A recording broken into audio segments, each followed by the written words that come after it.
Chief Justice, may it please the Court. My name is James O'Connor. I represent Jacobs Engineering Group, and I'm here today to ask the Court to reverse the Court of Appeals in this case and to order the District Court to grant or to order a dismissal of Jacobs. I would like to address four issues: the construction of the Victims' Compensation Statute itself and how, if it is construed to allow revival, number two, it would impair contractual obligations that the state owes to Jacobs. And three, that reviving extinguished claims would also violate Jacobs' due process rights. And four, that the state, by the terms of its release, in conjunction with the statute, has no remaining claims to litigate against Jacobs. And those are the issues I'd like to address. So let's talk about the Victims Fund legislation, and specifically what does notwithstanding any laws to the contrary mean.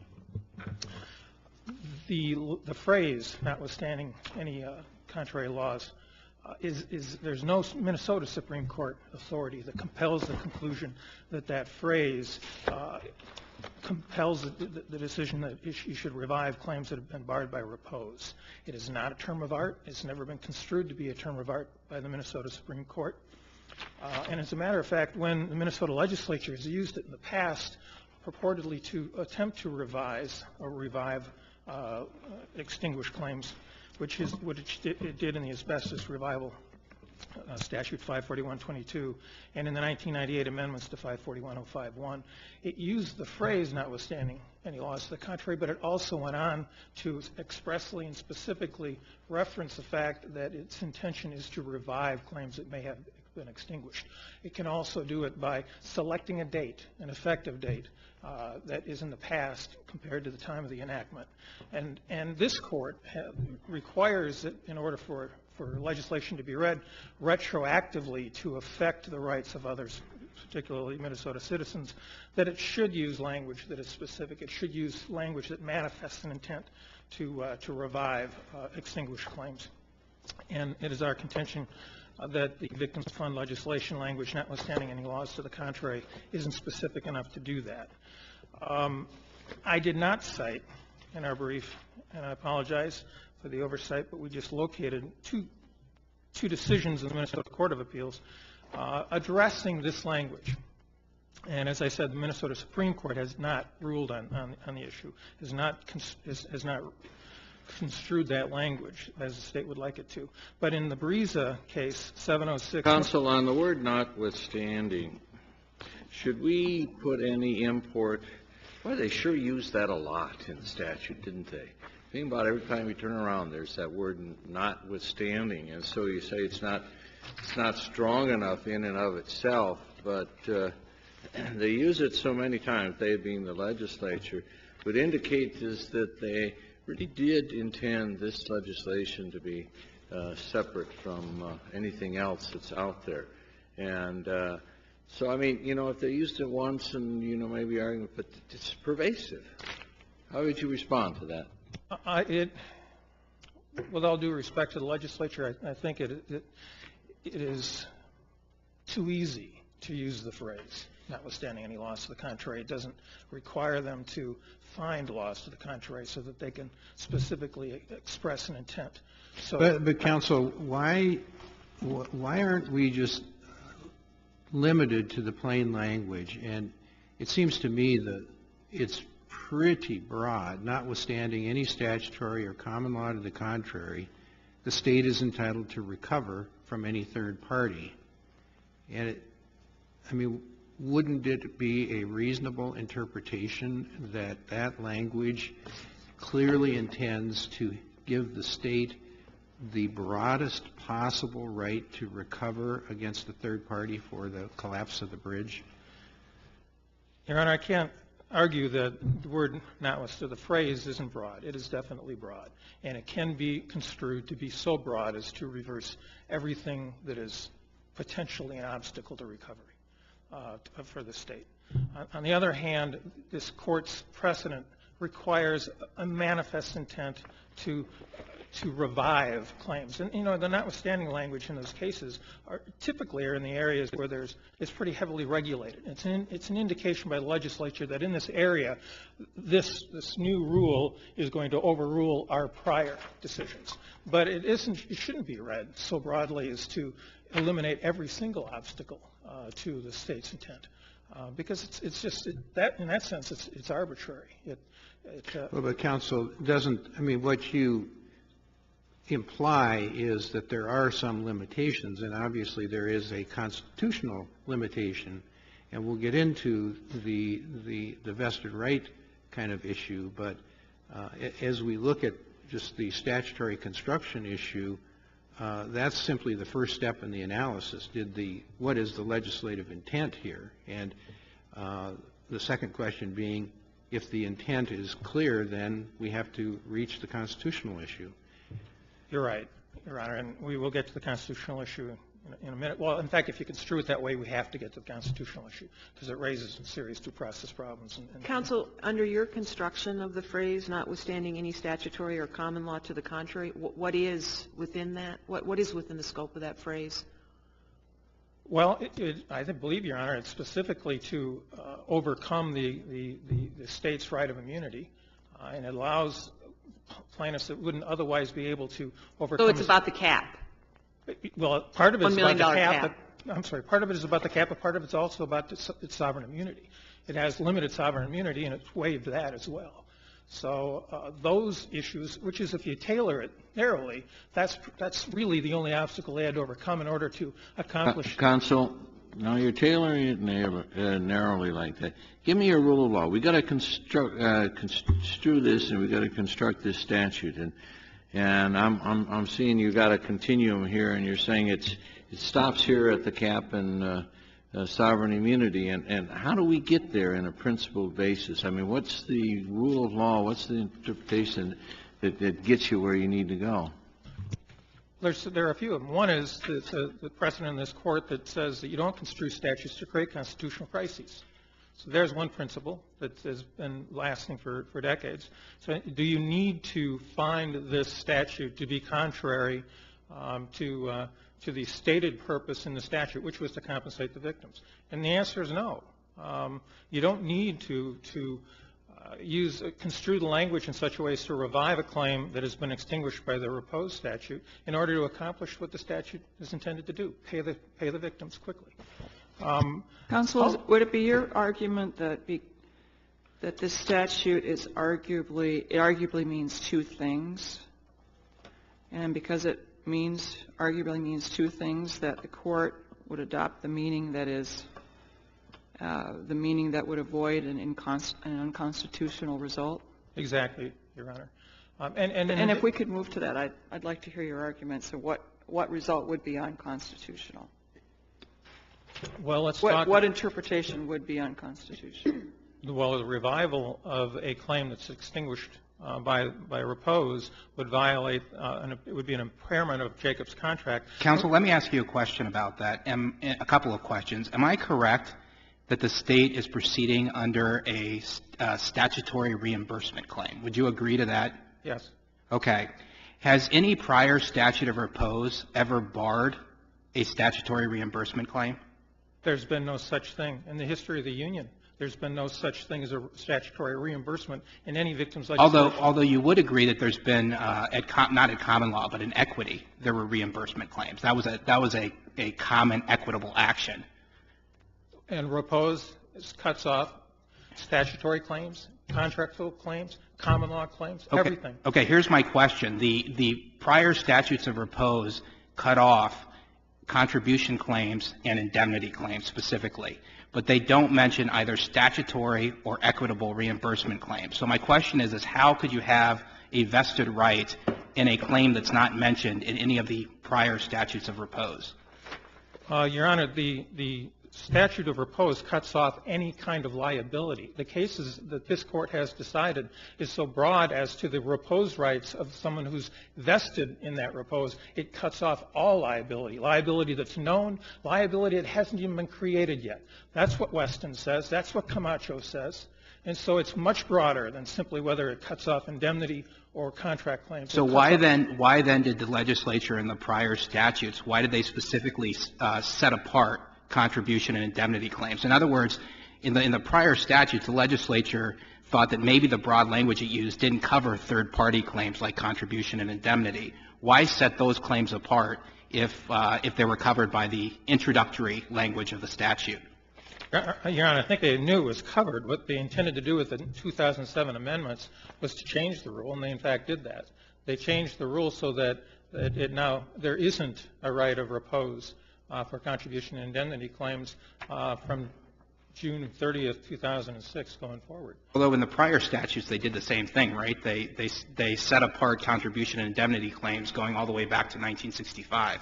I don't believe that they set them apart. I think it was clear in the statute that it applies to contribution and indemnity claims as well as to direct claims. But what's so special about this vested right? And, Your Honor, you don't have to go much farther back than 2006. In the Weston case, it decided this. But you can go back to 1940 when the Minnesota Supreme Court decided Donaldson on a vested rights analysis. Can we just stay with Weston for a minute, because it seems to me that Weston stands for the proposition that the statute of repose is not unconstitutional. And Weston, the person arguing the constitutional question was the plaintiff, in effect, the plaintiff, saying it's unconstitutional to take away my right to bring this cause of action. And we talked about the difference between statute of limitations and statute of repose, and we held, I think, that the statute of repose is not unconstitutional. So why is it different? Why should the rule be different when we've got the defendant arguing that there's an unconstitutional deprivation here? I mean, doesn't the analysis in Weston lead you to the same conclusion, that is, that there's no constitutional violation here? No, I think the opposite. The question is whether or not somebody who's entitled to repose immunity can cut off another party's opportunity to sue them. And in Weston, the party didn't have much of an opportunity to assert its contribution and indemnity claims. We said that was constitutional. They said the repose statute is constitutional, and it's because of the importance to the person who's immunized to be able to exercise his vested right to immunity. And so it wasn't unconstitutional to allow the repose immunized party to be, in fact, immunized, and that's what Weston says. And Weston wasn't the first time this Court said it. It said it in Donaldson, and the Supreme Court of the United States affirmed it on a vested rights analysis. But, counsel, it seems to me that the uphill climb that you need to make is that we have never found vested rights in the context anything other than real property, workers' comp statute, or a final judgment. So you're asking us to extend that law to a new area, statute of repose, and at least that runs you headlong into the pension benefits case, U.S. Supreme Court decision, which clearly involved the statute of limitations. I'll accept that. But what I want to hear from you is that the D.C. Circuit in Wesley Theological and a Fourth Circuit opinion said that there is no vested right in the statute of repose, and basically said there's no due process right when it involves economic legislation, and even though it's retroactive and even though it affects settled expectations. Why is that reasoning not dispositive here? That's not the rule of Minnesota, Your Honor, which is why W.R. Grace is also wrong.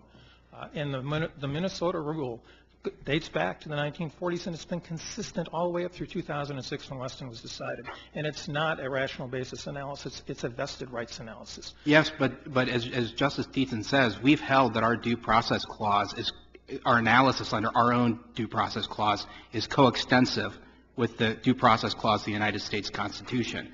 And so those federal cases that Justice Deaton cited to you would be instructive to the extent that that's true. Why shouldn't we follow the D.C. Circuit or the Fourth Circuit case? They were not vested rights cases. They were not decided in the vested rights analysis. They were not decided as Peterson this court construes in Peterson. Well, they certainly were decided on whether there was a protectable interest under the Due Process Clause, right? And there isn't one when the statute of limitations is applied, which is precisely why this case is different. And Your Honor, I believe...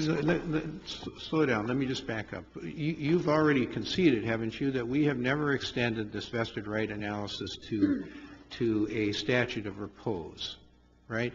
I believe you did in Weston. I believe the majority opinion in Weston asked the question of whether vested right was affected there, and then concluded in that context it wasn't, because the right that was asserted was a right of indemnity that hadn't matured yet. But the analysis is still the same. It's a vested rights analysis. You could change the rule. You could decide not to apply a rule that's been consistently applied since the 1940s, but it doesn't make sense. Hold it. What language in Weston are you relying on? Because the way I read Weston is that we concluded that the statute of repose was constitutional.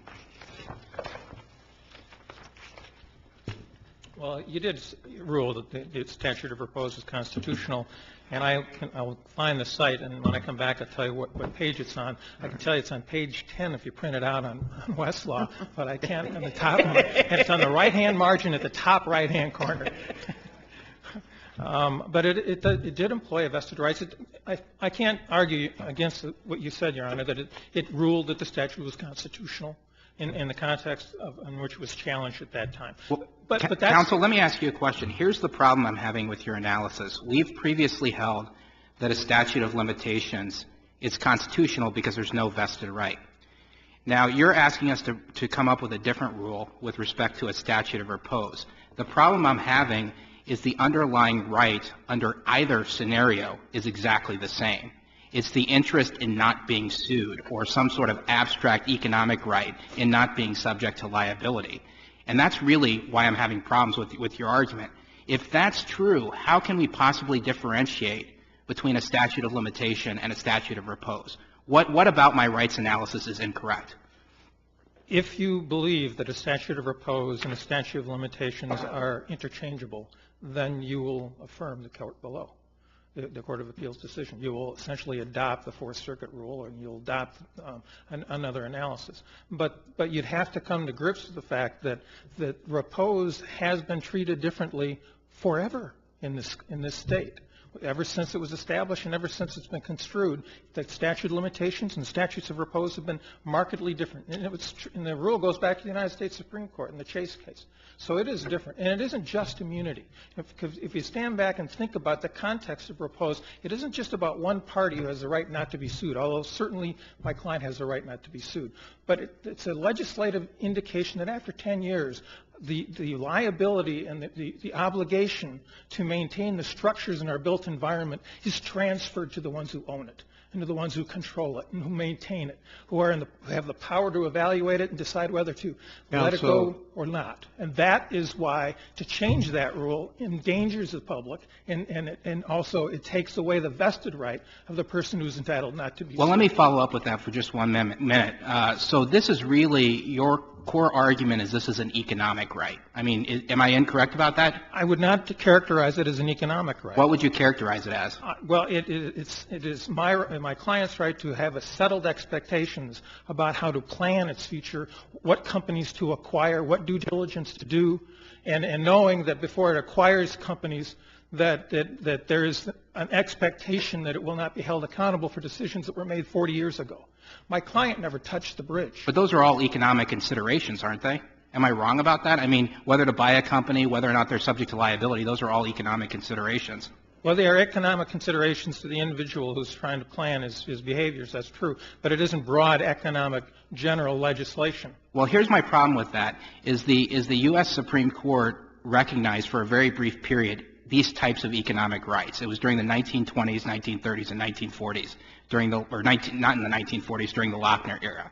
And the Supreme Court later overruled that line of cases in West Coast Hotel versus Parrish. And a lot of the cases that rely on this vested rights analysis rely on cases within that Lochner line of cases. And so why should we rehabilitate Lochner in this case? You should not rehabilitate Lochner.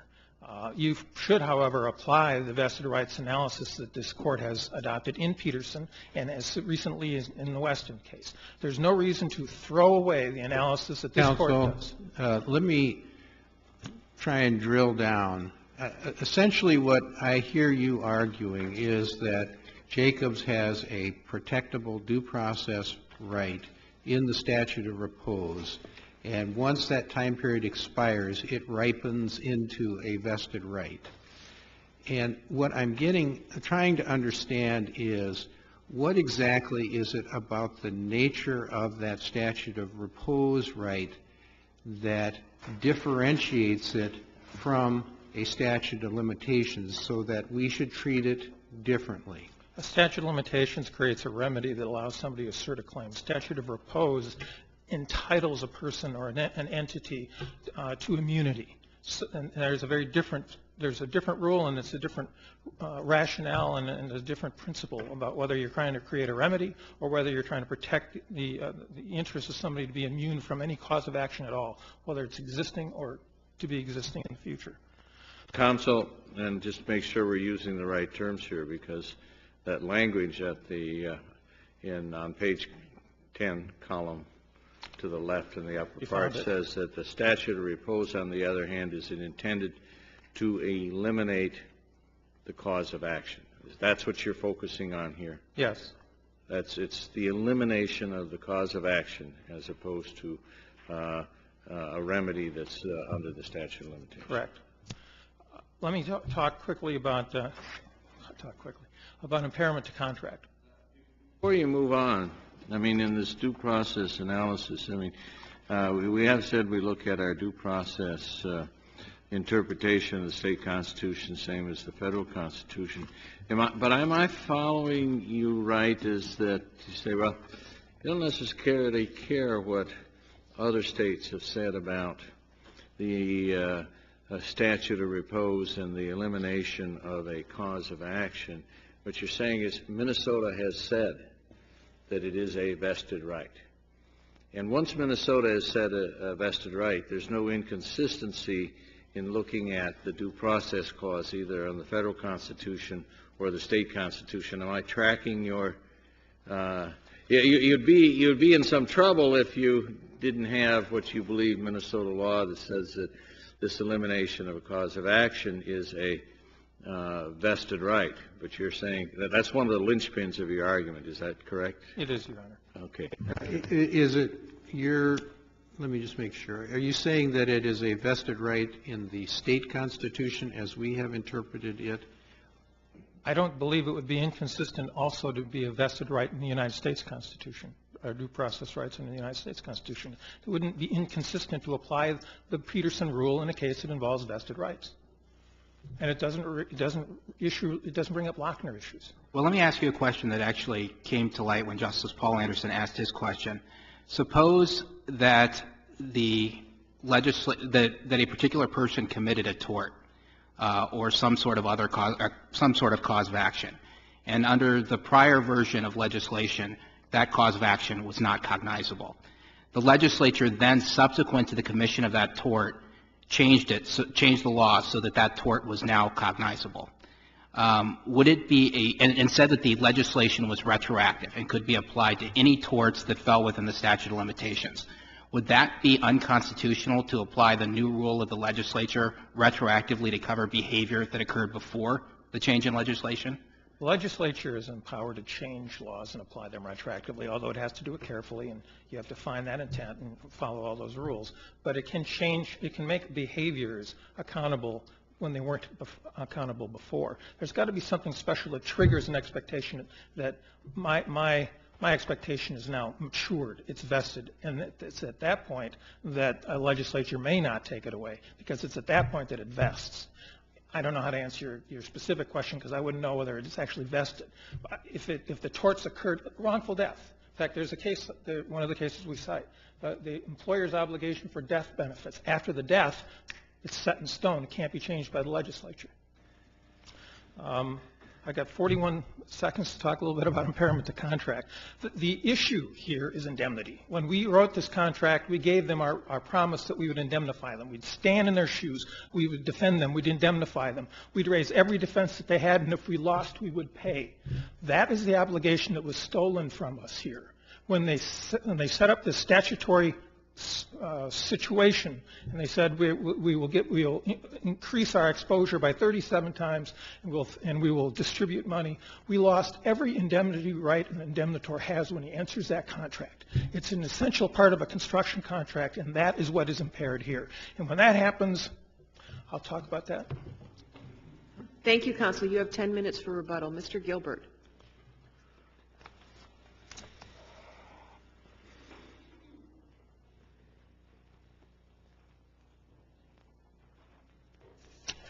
May it please the Court, my name is Alan Gilbert, and I'm here today with Assistant Attorney General Kristen Anderson. I know the Court is aware of the background of this particular matter, but I do think it's important, as you consider the constitutional claims that are being made by the other side, that I just remind you what has happened here with this horrific bridge collapse. It was indeed one of the most terrible and devastating events in the history of this state. It resulted in 13 deaths and more than 145 injuries, many of them very severe.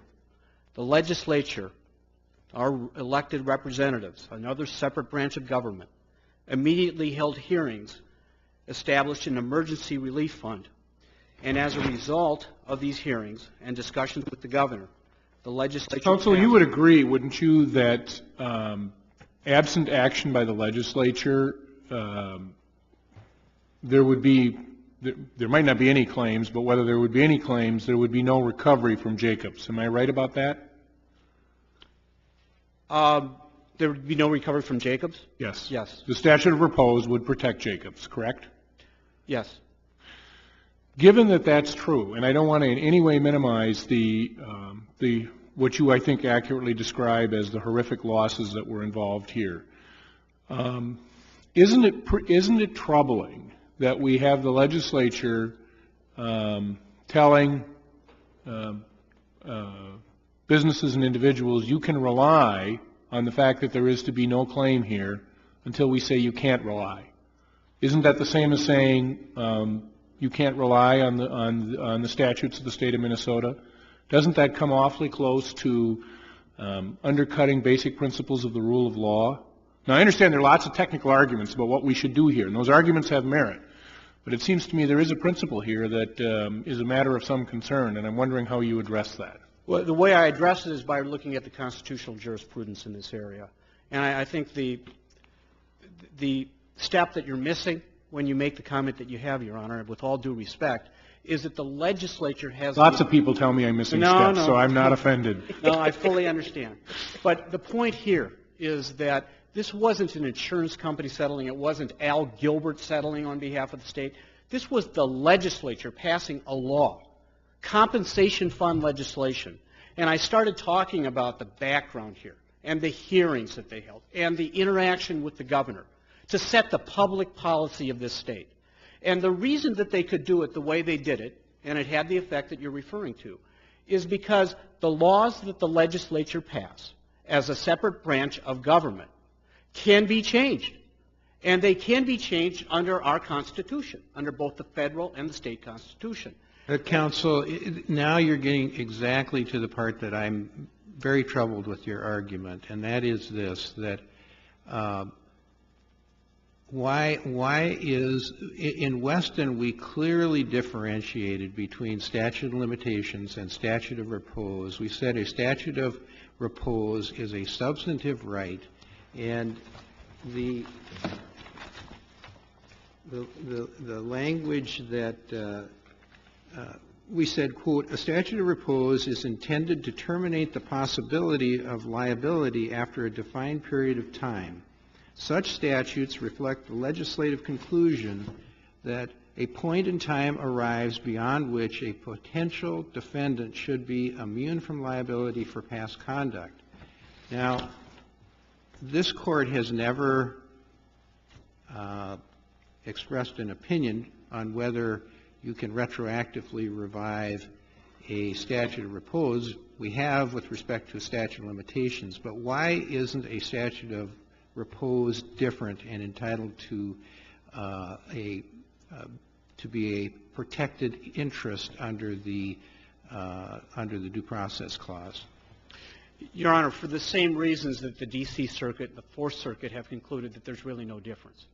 Well, except that 22 states have said that a statute of limitations is a protected interest, and of which 3 have said that a statute of repose is a protected interest. But many of those same states have also said that the federal Constitution doesn't provide for that.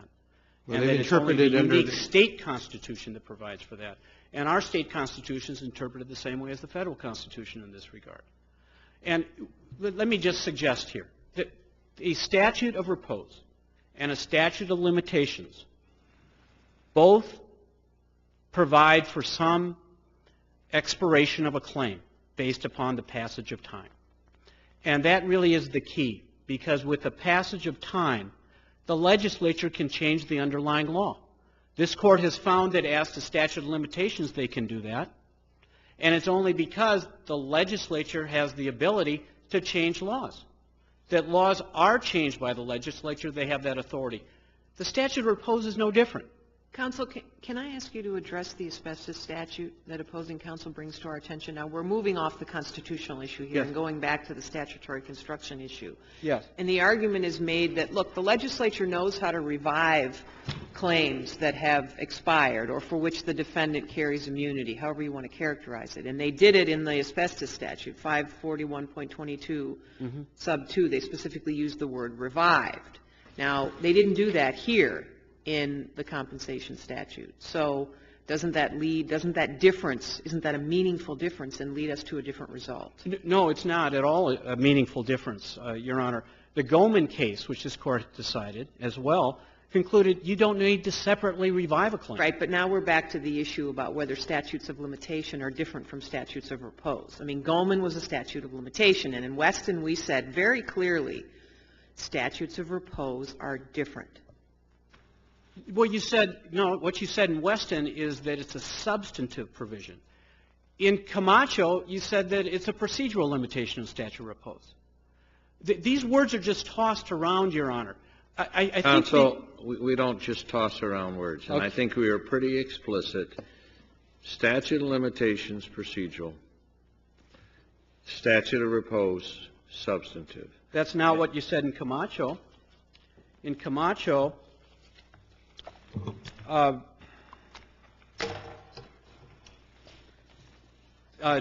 Justice Page wrote that opinion, and he said, when reading the statute together, we construe the section in question in that case as a statute of repose, barring substantive claims such as home construction warranties. In the instant case, the same statute is simply another government procedural statute limiting the remedy available to homeowners. And this case was decided in 2005. And there was no reference to this substantive provision that you're referring to. There is no difference in effect between the two. In both situations, the expiration of a statute of repose or a statute of limitations has the same impact. Counsel, it seems to me that you're certainly reading Weston narrowly to come to that conclusion, because in Weston we talked about the substantive procedural difference, but we also said that a statute of repose is intended to eliminate the cause of action, and then we say in at least the majority of jurisdictions it has been held that such statutes may constitutionally eliminate causes of action even before they accrue. And it seems to me that just looking at Weston, which had a much more expansive discussion of this, that there is a difference. And I guess the question in my mind that I don't feel that you've addressed is why isn't that difference a basis for this Court to conclude that once the statute of repose runs, that it ripens into a protectable due process right?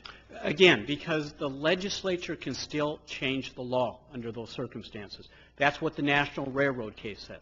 There is no vested interest, there is no contract interest in existing law, because the legislature can always change the law. There has to be something more. And that's what the U.S. Home case said, for example, in talking about a judgment or an adjudication of some kind. Let me ask you a question. You've been asked a bunch of questions about the substance procedure distinction.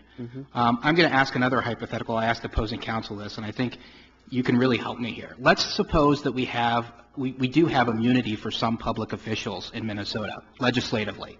Let's now suppose that some sort of wrongful action was committed while they had that immunity. And there's no doubt that immunities are substantive. There's no question in the case law. The legislature subsequently changes that and takes away immunity. And then there's a lawsuit against those public officials. Do those public officials now have a vested right not to be sued? Because they did have immunity when the wrongful act was committed. And first of all, I want to make clear, even though if you assume there's a vested right, then you still go through the rational basis analysis. So we haven't even talked about that. And this statute is rationally based. There's no question about that. But in terms of your point, Your Honor, I don't view it as labels between substantive and procedural. I view it in terms of what is that particular right that's been terminated or expired or whatever, however you might refer to it. And each of these rights are different, and that's what the Wesley case says as well, is that it's somewhat metaphysical to refer to this as a procedural substantive dichotomy. So, frankly, in terms of immunity as opposed to a statute of repose, I don't know if there would be a difference or a difference from the statute of limitations. I'd have to, frankly, think about that a little bit more. But it's not because it's substantive, or some people view it as substantive, some people view it as procedural. It's the nature of the right. And in this case, the statute of repose, by definition, is something that can be changed by the legislature. And it really is a separation of powers issues to a large extent. Counsel, to what extent? Under the view of the state, could the legislature have removed the statute of repose for direct claims and allowed the plaintiffs to sue the Jacobs individually? In this sue case, Jacobs? Consistent, yes. Yes, they could have if, again, they had a rational basis for doing so, but they can always change the statute. They did it with the asbestos statute. And many courts have found that to be constitutional. The U.S. Supreme Court has found many liability statutes. They may not have all dealt specifically with the statute of repose, but they dealt with liability that at one time didn't exist, as you've indicated, Justice Strauss. And the U.S. Supreme Court has said, you can revive that. You can revive that liability. And they've done that because, again, and this is the linchpin, is that the separate branch of government, the legislature, has the ability to change the laws. And that's precisely what the National Railroad case said that we've cited in our brief. And that is really the substance of what we're talking about here, is what can the legislature do? And just because of the passage of time, whether it be a statute of repose or a statute of limitation, does not preclude the legislature, and therefore does not create a vested right, from passing a different law. Counsel, and I get the passage of time. We talked about that in Donaldson. I think it was statute of limitations. So I get just the passage of time is not enough. But what you've articulated is that the legislature has the right to change the law. Separation of powers. Court, legislature can do what it wants.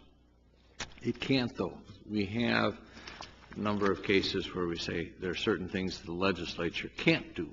And they can't just change the law in every circumstance. So I'm trying to find out where the bookend is on the rule that you're talking about. Is you going to just say it's enough that the statute of repose is on this side of the line, but what is the rule? I mean, is it You say it's not substantive procedural distinction. It says that it's the right involved. Maybe that's how we go about labeling the right involved.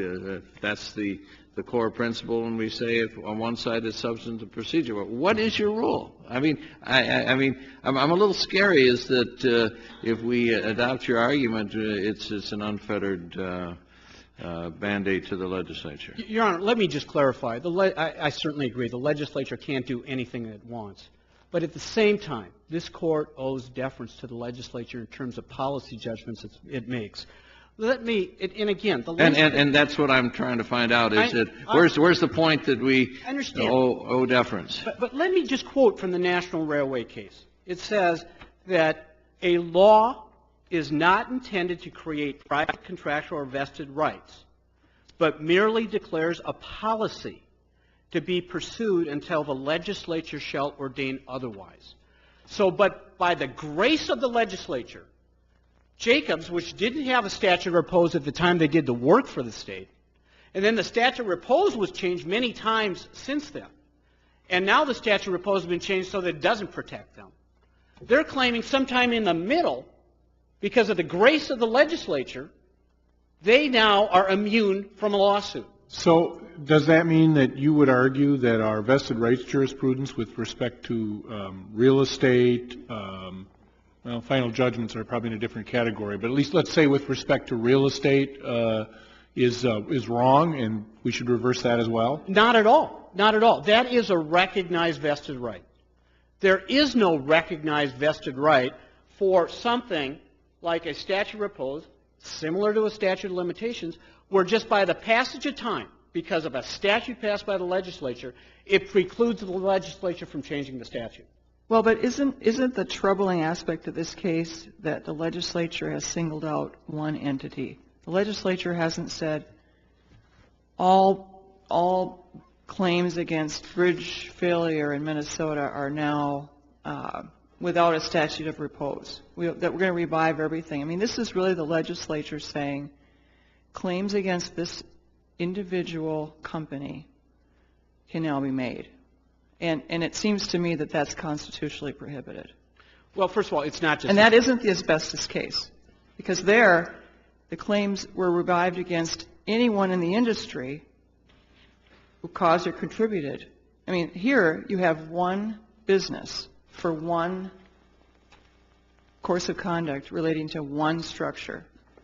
Well, Your Honor, first of all... It strikes me that that would have to be an unconstitutional exercise of legislative power. First of all, Your Honor, the statute was not limited to Jacobs.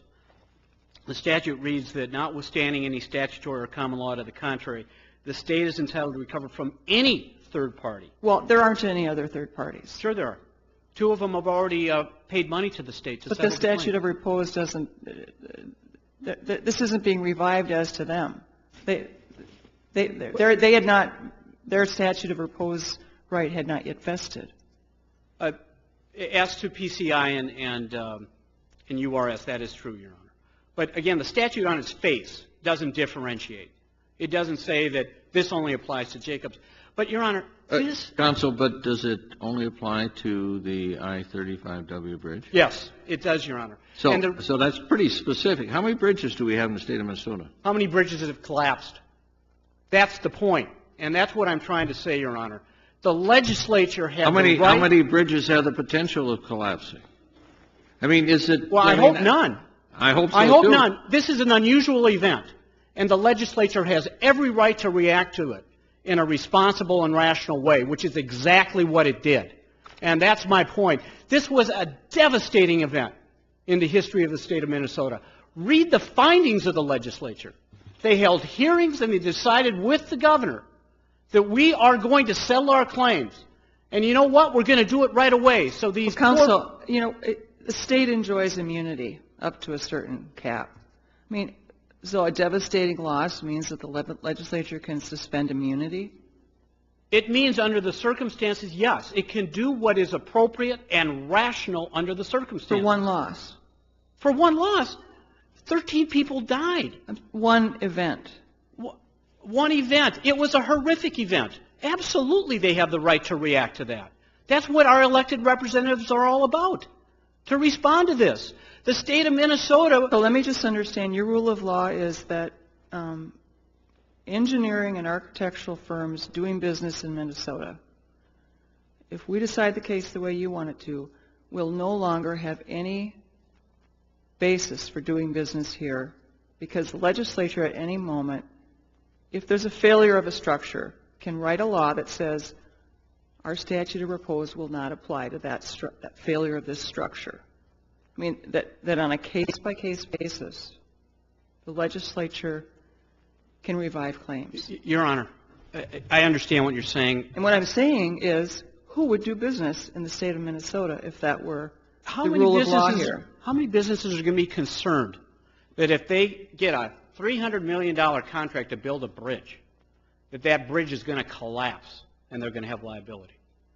This is a unique event. I hope we never see it again in our lifetime and beyond. This is an unusual, extraordinary situation that the legislature has every right to react to. No, but so it's the size of the loss? I mean, we can have a failure of any building, and if the constituents come to the legislature and say, look, this building is mold infested and we want, and it happened 20 years ago, and we want a law passed with respect to this building. And you're saying there's no limitation on the legislature's ability to do that? Well, there is, if there's a judgment, for example, as the U.S. Holmes had indicated, or there's other indicia of no, there's no judgment because too much time has passed. I understand. But I'm just saying, the D.C. Circuit, the Fourth Circuit, numerous other cases, whether it be statute of repose or just liability, have recognized the legislature's ability to deal with those extraordinary situations. Counsel, there is no constitutional requirement that there be a statute of repose in the first instance, correct? That's correct. So, I mean, the legislature decides, I mean, I think your argument is the legislature decides as a matter of policy to create a statute of repose. Yes. The legislature similarly, subject to the bounds of arbitrary and capricious behavior, which nobody is claiming here. I mean, the arguments from Jacobs, I haven't heard them say the state of Minnesota was arbitrary and capricious here. I mean, that's your argument. Your argument is in the absence of arbitrary and capricious behavior by government officials, what the legislature giveth, the legislature can take it away. That's exactly right. Your Honor, and we are saying we have two alternative arguments. One is what the legislature saith they can take it away means you don't even have a vested right. And there's lots of case law that supports that. Well, counsel, let me ask you a question along with what Justice Meyer was saying, which is why isn't this a bill of attainder? I mean, there are constitutional provisions that protect legislation against a single individual, but I don't see the bill of attainder clause being, or bill of attainder being argued. Would this be a bill of attainder? And if so... No, it wouldn't. One of the parties below argued ex post facto law, which was soundly rejected by the court based upon, some briefing. We don't think this is a bill of attainder either. It's not being raised by the other side, but the legislature always has the authority to do what they think is rational to deal with a situation of this kind. Let me follow up. Now, I know you want to get to rational basis review, so I'm going to ask you a question about that, which is opposing counsel makes a good argument that we should follow the Peterson approach, which is sort of an elevated standard of review beyond rational basis review. Other of our cases indicate that rational basis review is what you use with respect to a vested right. What is the right rule? Well, the right rule is the conventional rule that the U.S. Supreme Court and this Court has implemented for years. In fact, in the Honeywell case, the Eighth Circuit recognized that some cases do use a little different approach in how they analyze this, but the proper approach and the conventional approach is the rational basis review. I don't even think Peterson, frankly, is much different than the rational basis review, and I think Peterson is totally supportive of what the legislature has done here. What the legislature... So you're, just to make sure I understand, yeah. Even if we apply the Peterson analysis, you contend that the statute satisfies? Absolutely. Absolutely, Your Honor.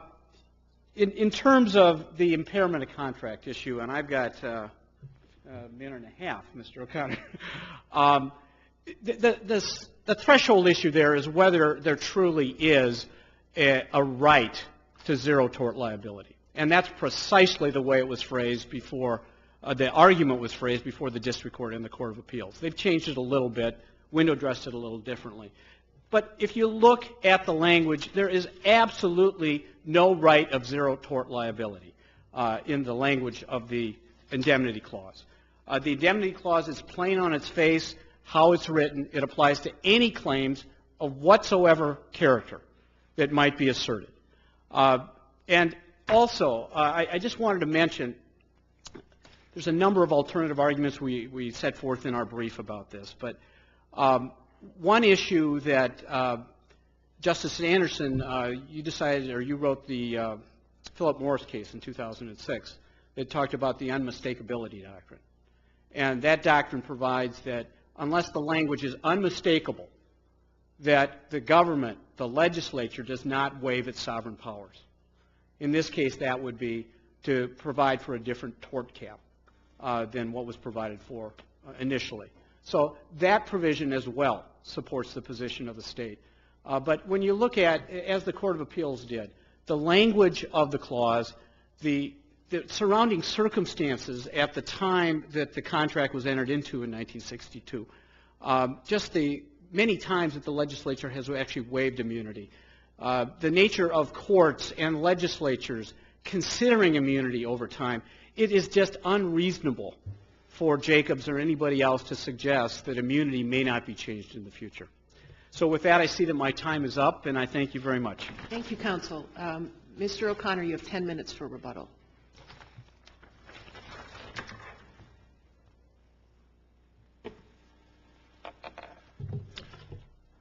Thank you. Justice Meyer, I'd like to focus on something that you mentioned with respect to this is single entity legislation, which highlights how arbitrary it is. It is not applied to, it's special legislation in a minute scale, and I don't mean to say that it isn't a catastrophe and that there weren't many victims that had nothing to do with the maintenance of the bridge and the failure of the bridge. But on the other hand, it is so targeted. And I'm struck, counsel. I am troubled by this, just as Justice Meyer's question would indicate, the single focus of this. But I'm also troubled by that the train accident liability case, which looks to me to be sort of more or less on all four with these circumstances. I mean, it's retroactive. It's pointed at exactly one defendant. I mean, it's even more clear than this is. I mean, it's almost as if a law was passed that said the defendant in case number XYZ is liable here, and yet that statute was found to pass muster. How do we deal with that case in the context of your claims here? I don't know how to deal with that case, other than to say that it's different. If there is a vested rights analysis that was applied to it for an entity that had a repose immunity, then I believe that you would come down on the side that says it's different. And you would find a vested right, you would find that it's a substantive right, and it would not be retroactively eliminated. And if you mine down even deeper, if you say, what's the purpose here? Is it just to target at one person? That's not a very rationally based statute. Well, let me ask you a question about that. So assuming, as some of our case law holds, and I know you cite the Peterson case, which holds differently, but assuming we apply a rational basis review, I can think of a lot of rational bases for what the legislature did. One is this is a horrible catastrophe, and these poor people who are subject to the bridge collapse should get immediate compensation. Secondly, with respect to the contribution and indemnity issue, perhaps the legislature saw fit that maybe whoever pays these poor survivors of this tragedy should be able to sue other people, even if the statute of repose would have otherwise barred it. In other words, what is your argument that there is no rational basis for this statute? It has never been done before. In the history of the state, in the history of this union, it has never been done before in a victim's compensation statute. And there are a number of victim compensation statutes that have been passed to reimburse, or not to reimburse, to pay victims. The difference here is the reimbursement provision. And that's a first time only event. Wait. I hope there's more. Well, I'm okay, not done. good. Good, okay, because it can't just be, well, we've never done it that way before, so therefore it's unconstitutional. No. But it is so targeted and is so one-off that it's got to factor into your thinking. But number two, the reimbursement provision is not even rationally related to the stated purpose of the statute. The stated purpose of the statute is we want to get money into the hands of the victims quickly so there will not be protracted litigation against the state. That's the articulated purpose in the statute. Reimbursement is not rationally related to that purpose. But it could be rationally related in the sense that we want to provide, this legislature wanted to provide quick reimbursement, but then not be left holding the bag. In other words, they wanted to make sure the survivors were compensated, but wanted to reserve its rights to go after those people who are ultimately liable. As an indemnitor, Your Honor, you've just identified why it would impair the contract rights of the indemnitor. And it was just precisely what they did, creating a no-fault opportunity to pay off 37 times what their cap was, and then to target the only party who's immune in this case to pay it. So is that rationally based? I don't think so, Your Honor. It's also it's self-interest. It's self-interest of the state is what it's targeting. And finally, 4, it exterminates established vested rights. By saying it's self-interested in the state, doesn't that by definition mean it's in the public interest? No, not necessarily in the public interest, Your Honor. The state has a contract with S&P, the company that Jacobs acquired, and what it did was it's self-interest in the sense it had an obligation that it eliminated by passing the statute and then saying that my client is obligated to pay the financial undertakings that they created for themselves. And that's really the heart of the impairment contract issue. As an indemnitor, we promise to indemnify them. We step into their shoes. We get to raise their defenses. And when they took that away from us...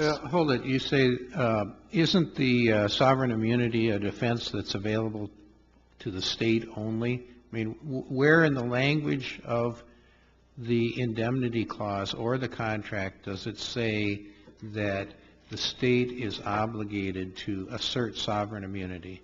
That is exactly the heart of indemnification. And it's in the scope of an indemnification undertaking is something this Court has written about over and over and over again. Well, hold it a second. My question is there anything in the contract that obligates the state to assert sovereign immunity? No. Doesn't the state have the right to, in an individual case, decide that they don't want to assert sovereign immunity? It's their defense, right? Not as an indemnity. They don't have that right. They have that right as an entity, but as an indemnity, they cannot, in addition to their duty of good faith, they cannot waive their indemnity rights or their immunity. They may not do that. It seems to me that you're taking us beyond the language of the contract and relying on some common law principle to support your argument. And I didn't see any case law that would support your theory that the state would be obligated to assert sovereign immunity. It's in our reply brief, Your Honor, and it's actually we articulated it at some length there. I hope I did a little better job of it. But what we said in our reply brief was that the clause is the indemnity clause. So if I need to find some language in a contract in order to find impairment, I agree. It's in the indemnification agreement, and it's the promise to hold harmless. That's the language.